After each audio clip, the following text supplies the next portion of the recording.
Hello and welcome to the Hopecast with Rachael Flick. Rachel is a speaker, inspirational author, and an overcomer.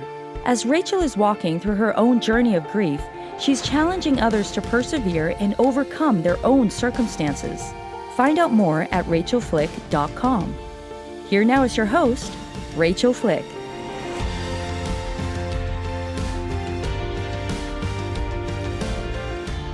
Hi friends, welcome to this week's episode of the Hopecast with Rachael Flick.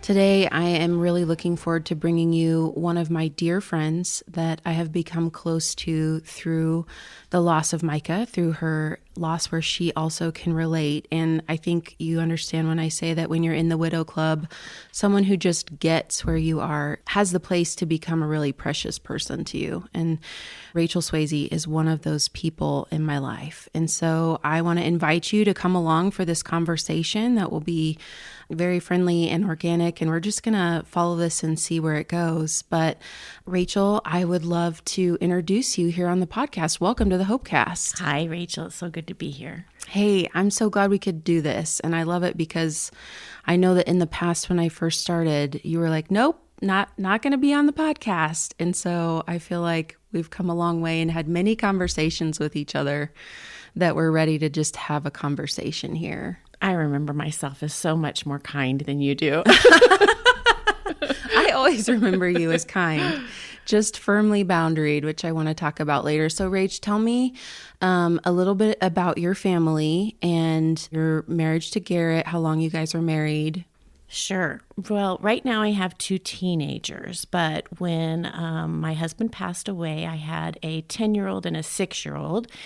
Garrett was a law enforcement officer, and we had been married for about 16 years when he passed away. And it was in the line of duty similar to yours, Rachel, and real surprising, violent, traumatic, public. But we were really blessed to be surrounded here in town by a lot of friends and community. So we've got a greater family in not just law enforcement, but relatives here in town and family that supported us through that. Yeah, I found our relationship to be above and beyond the comfort of other widows in many ways because you understand that line of duty piece. And for it to be shocking and surprising. So you and Garrett, how old were you when you met? I was 17 when we met. Okay. And you dated a really long time. Do I remember that correctly? We did. We dated for almost 7 years. My parents had suggested that I get through college and a couple years of work. And so we dated long distance for most of our dating. And 7 years later, we got married. Okay. And in addition to being a police officer, Garrett was also a pastor when he passed away? He was a dual vocational pastor. So at my church, we have several different people who pastor and who teach, and Garrett was one of those.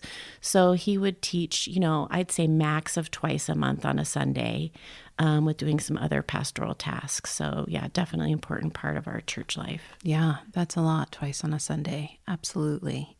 Okay, and so you guys had been married for 16 years, and then here in Colorado Springs, we had a mass shooting at Planned Parenthood, and Garrett was among how many that were shot? There were 5 people that were injured, and then 2 other people were killed that day. Neither of those other people were police officers, but they were there at the site of the shooting. In the clinic. Yeah. Okay. So you have that element too, because I have the civilian along with, all of the line of duty, which looks so different because, we have this law enforcement culture that is never forget. Yeah. And there's a beautiful piece of that, never forget, but it was kind of a new tradition to learn. When they say, I'll never forget, they really mean we are going to be doing ceremony and remembrance things for a long time. So that was something to learn. How much do I feel comfortable with that? How much it is comforting to me? And when do I need to put up a boundary and not participate in something? Mm-hmm. Yeah, because it just seems sometimes like there's endless opportunities to not forget. Yeah. Okay, so Micah passed in February of 18, and so what does that put you, about 15 months, 18 months? I think it was a little bit more. Garrett passed away in November of 2015, and so I think I was just past the 2-year mark when you had your loss. Okay. And then how did you find out about Micah's passing? That's real interesting. The chief of my police department called me, and I always find that it's really helpful to have a difficult loss be explained by somebody that you know, rather than hear about it on the news. So I was really glad he called and he said that there had been another loss and that it was with the El Paso County Sheriff's Department. So we just kind of grieved that together. And then, I had been to some other law enforcement funerals and funerals in the interim time before I met you. But I knew that I'd want to participate and reach out to you when the time allowed. Yeah, I remember getting your number and Natalie Jensen's number while I was still in the hospital. Wow. So, within an hour of Micah passing, someone had forwarded your name to me, which I was just reeling from the immediacy and the shock and the public nature of it. And who are all these strangers in this room with me while I try to figure out what in the world has happened? Yeah. And you made the choice to go to Micah's funeral. And for those who haven't been to a line of duty funeral, this is at least a 3-hour event, and that may or may not include drive time to and from.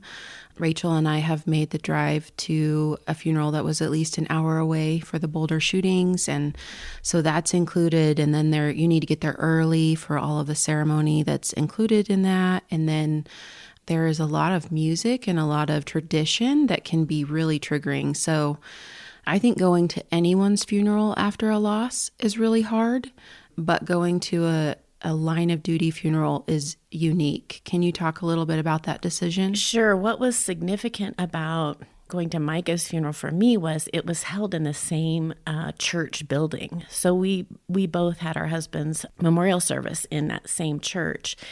And so I was real aware that, if something could be difficult emotionally, this was going to be an added layer, it was in the same place. So something that I do when I go to something that I think will be difficult is try to make it different than I did it before. And so I was real aware that you would be in the front seat, front row with your family and your friends. And I wanted to be pretty much as far away from that as I could be and near an exit. It's always good to, if you got a crying baby, it's good to be able to leave a church service. But also if you think you might cry, it's good to be able to leave. So I brought a couple good friends, which is something I always recommend. Bring some trusted, stable people. And I sat near an exit intentionally. And then when it started, I just remember saying to myself, this is not my funeral. This is not my circumstance happening again. Yeah. I think as survivor family, it is really special to have other survivor families willing to come and make a show of support. And I just want to thank you for making the choice to be there.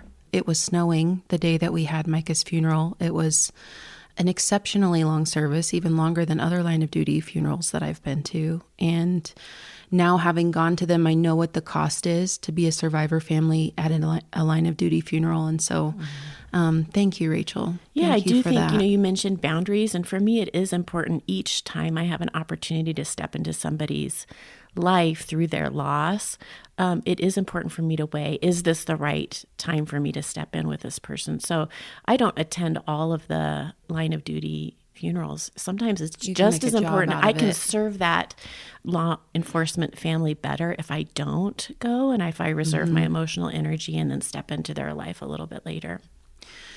So let's talk a little bit to a widow who's wondering if it would be wise for her to attend a funeral, because we have a mutual friend who had a funeral within 6 or 8 weeks of her husband's passing. She had to travel for this. It was a really close friend. And we were kind of talking to her about you don't have to do this, or, sit in the back and by an exit, or, give yourself permission to go back to the hotel and take a nap. What advice would you give someone who says oh my gosh, this is going to be really hard. I don't know if I should go or not?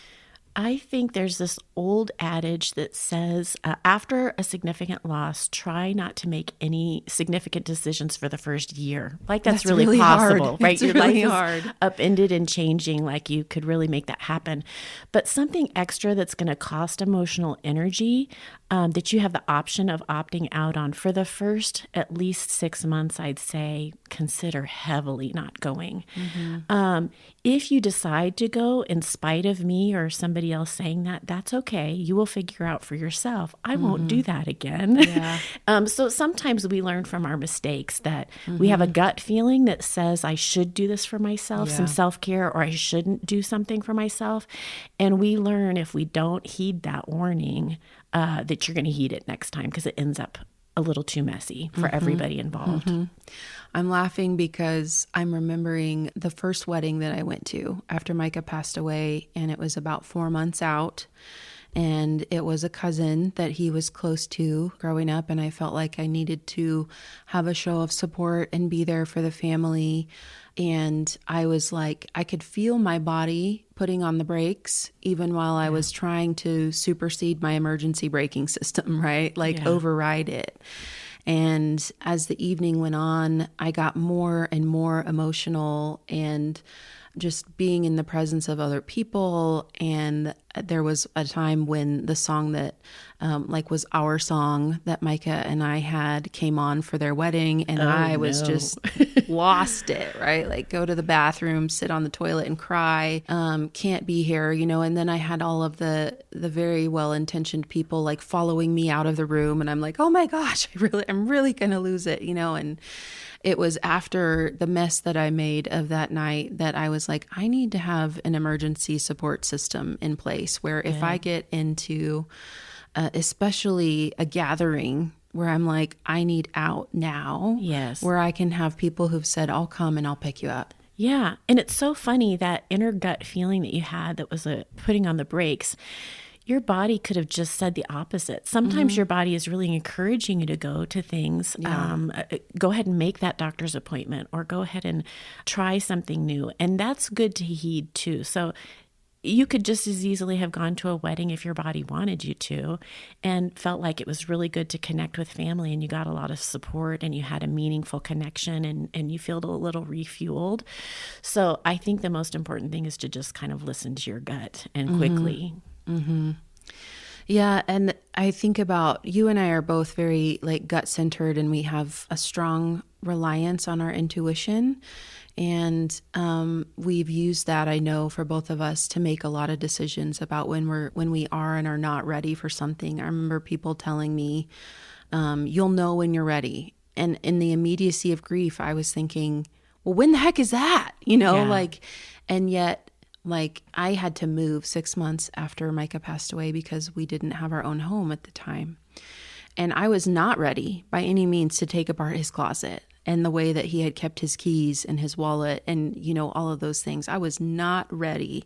And I kicked and screamed all the way out on doing that. And then 18 months later, I had moved his bathroom things into my new bathroom because I just felt like there's no way I can put this away yet. And then it was about 18 months out and I cried doing it, throwing away his toothbrush and his razor, but I was like, I'm ready.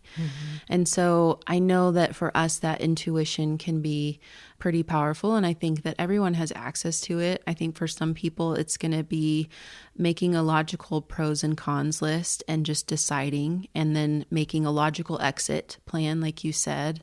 I love how when you and I went to the funeral in Boulder, you gave me a bag of fidgets. Yeah. And man, I just moved my fingers so much during all of those, taps and Amazing Grace on the bagpipes and all of those things that were hard to be around in that space. So we had a very logical plan.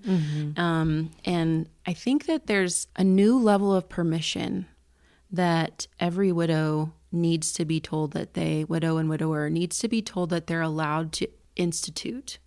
Can you kind of talk about give yourself the permission to step out or to say no when other people don't want to necessarily offer you that out? I just love saying no.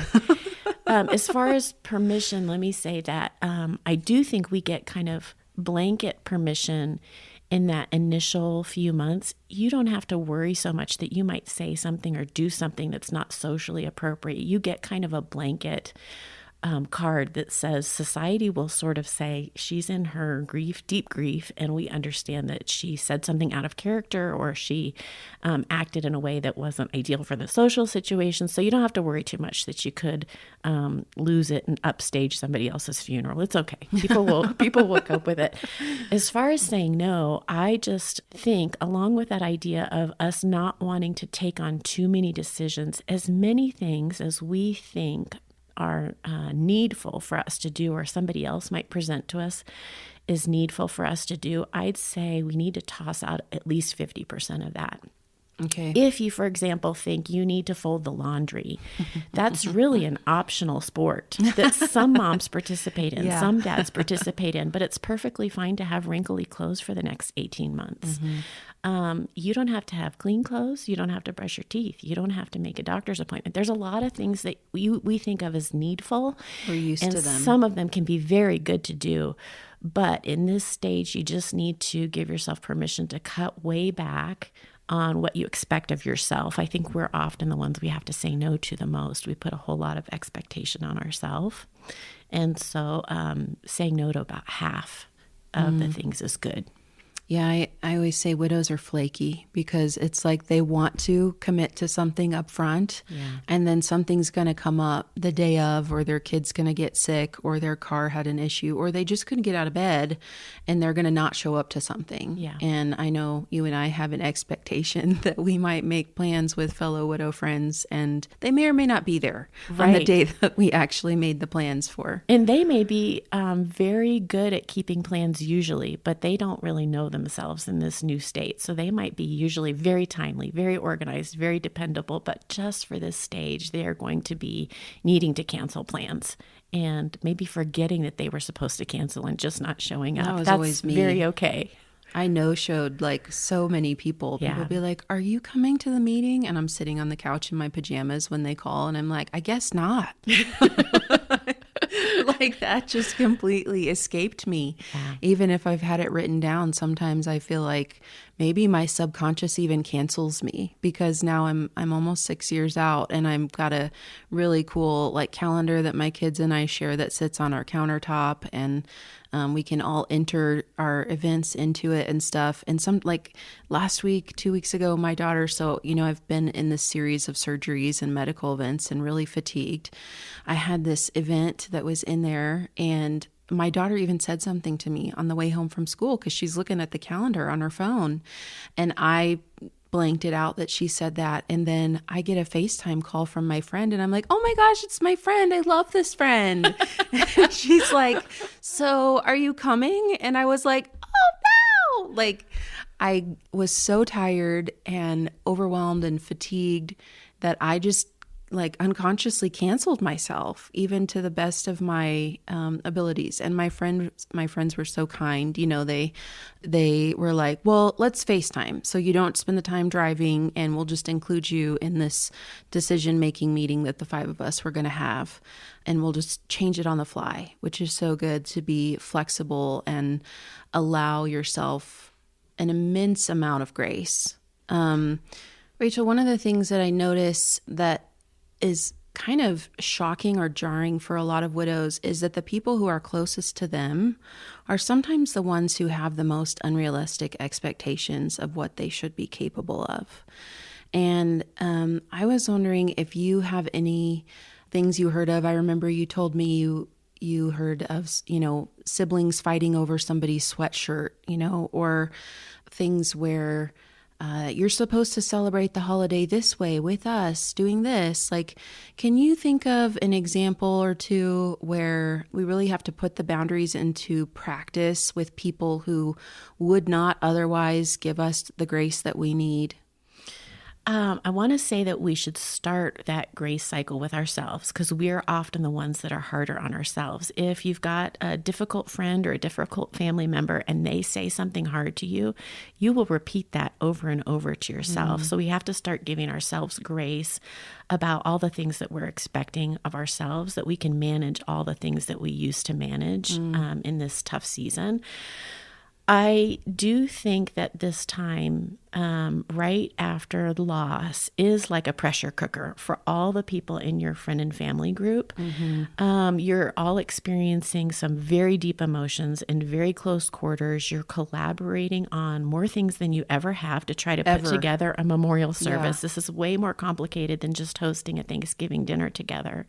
And you're doing it with everybody having different expectations of how things should go and feeling differently. So on dealing with those things, I like to say it's important, especially with your family that you're bouncing off of, to not say anything that you're going to regret in 10 to 20 years. You're going to say some things that are off color or difficult to hear. You're going to set up some boundaries, I hope. But you would still like to have the option to have these people in your family later and to be in your close circle. You're saying that like so straight-faced, but it's funny how in the moment you're like, I don't care if we ever talk again. Right. You know, but then down the line, after you've had opportunities for healing, you're like, oh, I would like the option to still have you in my life. These people who are in your circle and willing to hang out with you at this most difficult time, they love you and they love your loved one. More than 99% of the planet did, and they're more invested in your well-being and in your growth and healing from this than more than anybody else. So you'd like to have the option. You can always cancel somebody. You can always take somebody out of your life if they're really, truly toxic and difficult, but you want to generally be able to maintain relationships. So give yourself the grace to say some things that don't help the friction in the family, because everybody's going to do that. It's a tense environment. But also know that mother-in-law, father-in-law, aunt, friend is going to be a great ally for you now and 10 years from now. So I'm thinking of a friend of ours who was feeling a lot of pressure from an adult child to celebrate a holiday in a certain way with the things that they had always done with their dad. And she was feeling like that was overwhelming for her and too painful.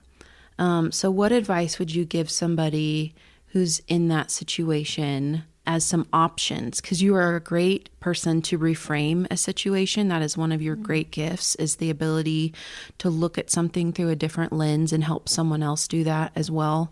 And then you're also great at being like, you can do plan A, you can do plan B, or you can do plan C. And so I'm wondering, if I came to you with that problem, what would you say would be some options to put some boundaries into place with that? I'd say you want to make sure first that your boundary stays protected. So the first thing that I would do was decide ahead what's really key to your gut. What is your gut or your decision-making list saying you really need to honor? And decide ahead of time that that's not going to flex. Then suddenly this weight kind of comes off my shoulders, that I'm not coming to this discussion to negotiate. I'm not coming into this discussion seeing how much we come to agreement. I already know that I'm going to get what I need out of the meeting. So the meeting and the discussing of it is more coming to a peaceful collaboration about how I can meet what their key needs are too, if possible. So I like to decide first, I'm essentially going to win my most important part of the argument or difficult decision. And then how can I make this a great discussion where we're working together? And second thing on that, especially around holidays. Holidays can be difficult for so many reasons, but I love how much they can change. You can celebrate Christmas in so many ways, on so many different days, at so many hours, with different kinds of food. So I would almost always suggest that for the first difficult holiday season or difficult things you have to go through, change it up from anything that you've done before. Yeah, I agree. If you've always sat at the dinner table and had it set for 4 people and you've never allowed your kids to watch TV and eat dinner, guess what? We're getting TV trays. Yeah. We are not going to set a table for 3 this week. So changing anything up just makes it kind of fun and fresh, and can also meet your core needs of not having to do that exact same thing again. Just like I said about the funeral, I'm going to Micah's funeral. I sat in a different place with different people and told myself this is not the same event. Yeah. Well, and you're pointing out so many, like I can just run probably 30 scenarios through what you just said right now. And I know that even in our friendship, I have agonized about how to handle the holidays.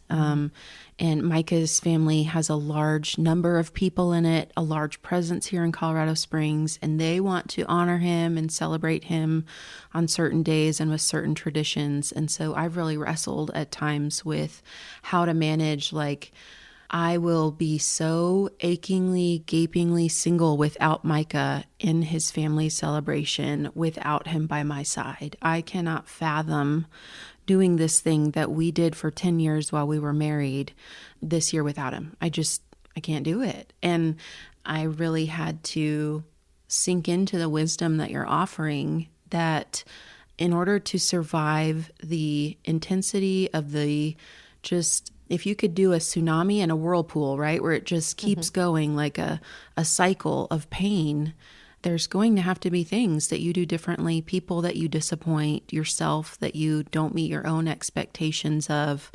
One of the things that you gave me advice on was to really prioritize the needs of my kids and to check in with them about what would be most meaningful, and having a kind of a priority list of like, okay, the kids said that, hot chocolate and Christmas lights is a highlight and we don't want to miss that. Even though that might make me sad, that's their number one.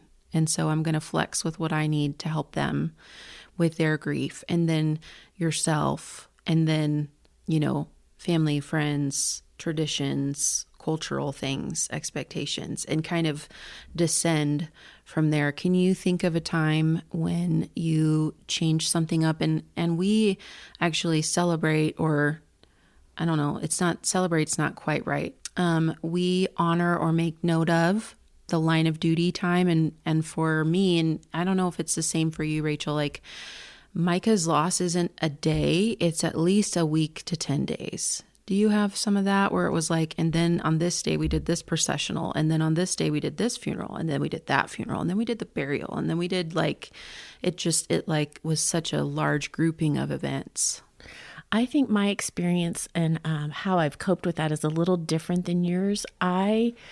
We've teased about, I actually try to minimize that memorial event a little bit, because I don't really... Rachel's a Jedi master of mind manipulation. You guys wait for this. This is going to be like a life hack right here. So some things I haven't wanted to relive. And so I just think, well, I'm not going to do it. And so I have tricked myself before and said, well, if Garrett passed away on a Friday, but this year that Friday doesn't fall on the same date, I'm just not going to worry about it until that date. I'm not going to worry about it on Friday. I'm going to do the date celebration instead of the day. And so I get past Friday. And then when I get past Friday, I'm going to say, well, Friday's already passed. I don't have to worry about it on the date. So it's just kind of, and like, sometimes that works for you, which is sometimes amazing it works. To me. Yeah. And what surprises me too is sometimes I think I've gotten past a holiday or past a memorial time and I've got through that date. And then the next day is hard, and it's not a Friday, and it's not the date he passed away. So sometimes it sneaks up on you, and that's okay. And it's okay to be sad. I do want to say that, you mentioned surviving this first year and changing up some traditions. I think we can actually have a whole lot more fun with that than just surviving it. So I encourage people to not just look forward to that memorial event with dread, but to try to pick something that is such a balm to them and so soothing for them that they actually look forward to it. So it's hard to imagine looking forward to, say, your wedding anniversary is coming up. But if you got a pedicure and a back rub on that day, it's a little hard not to look forward to your pedicure. So whatever is a balm to you, it could be a hike, it could be a walk with a friend, it could be just buying yourself a new album or something. But doing something that changes it up, it changes it up in such a positive way that you can't help but just enjoy it a little bit. Yeah. I know I've talked quite a bit about how when our loved one passes, if the fullness of our human emotion spectrum were a circle, and let's say the positive half are on the left and the negative, quote unquote, half are on the right, it's almost like the positive half goes dark. Like it's hard to feel anything positive in the beginning. And so this is going to be like this practice that you utilize without getting a lot out of it. I remember you and I made a spa date, maybe the second set of anniversary days for me. And I think you and I set it on like the Wednesday of the week of his anniversary, when he actually died on the Monday and the funerals were Friday and Saturday. And you're like, we need to make plans for you, not only on the day of, but the days after, because sometimes those are harder. And I remember doing that with you initially and being in so much pain, but we did have a really lovely time. And sitting there with you in conversation and feeling seen and understood was so valuable that then in the coming year, when we made another plan that year, I actually did have a spark of hope for that moment to not be completely excruciating with no questions asked. Yeah, and maybe we're not shooting for the lack of pain or the lack of excruciating, but we're looking for some sort of balm or some sort of healing. So there were lots of things that I enjoyed as balms that I had never tried before loss. I tried yoga, I tried hiking, I tried running, I tried painting. And they were all really new things. And it was all in an effort to figure out what things are balms, kind of smooth down the harsh emotions. So maybe not that the excruciating doesn't creep up that morning, but that we try to find things that will help cope with it that day. Mm-hmm. And I would say that one balming event, purchase, conversation is a good win. Like I would count that as a win. Rachel, I want to continue this conversation with you. Will you join me again as we talk more about these things that were so poignant and will be so relevant for our fellow widow friends? Glad to. Love to be here. Thank you, Rachel. Yeah, absolutely. Rachel, it's been so good to have you, and I'm really looking forward to continuing our conversation. Friends, if this conversation has been meaningful to you, or you know a widow or widower in your life who would benefit from hearing it, would you share this episode with them? That helps me to continue to get the message of hope and restoration and resilience out to as many people as possible. And I just want to thank you for being a listener on the Hopecast. I want you to know that you are cared about, loved, and prayed for by me and my production team. And we get your messages and your emails. You can get me at Rachael Flick on most social media networks. My email is contact@rachelflick.com. And when you rate, review, and subscribe to the podcast, you help spread this to more people so that they too can walk on this healing journey with us. Friends, thank you so much. This has been the Hopecast with Rachael Flick. You've been listening to the Hopecast with Rachael Flick. To find out more, go to rachelflick.com. While you're there, you can book Rachel for your next speaking engagement. Her inspiring message will be sure to engage and touch the heart of your audience at your next conference, church event, or business function. Go to rachelflick.com to book her today.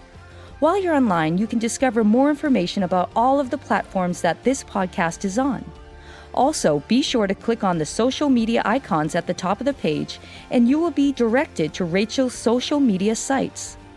If you listen to the show on Apple Podcasts, we would appreciate if you would subscribe and leave us a review. Well, that's all the time we have for this episode. Thanks for joining us, and we will see you next time for another edition of the Hopecast with Rachael Flick.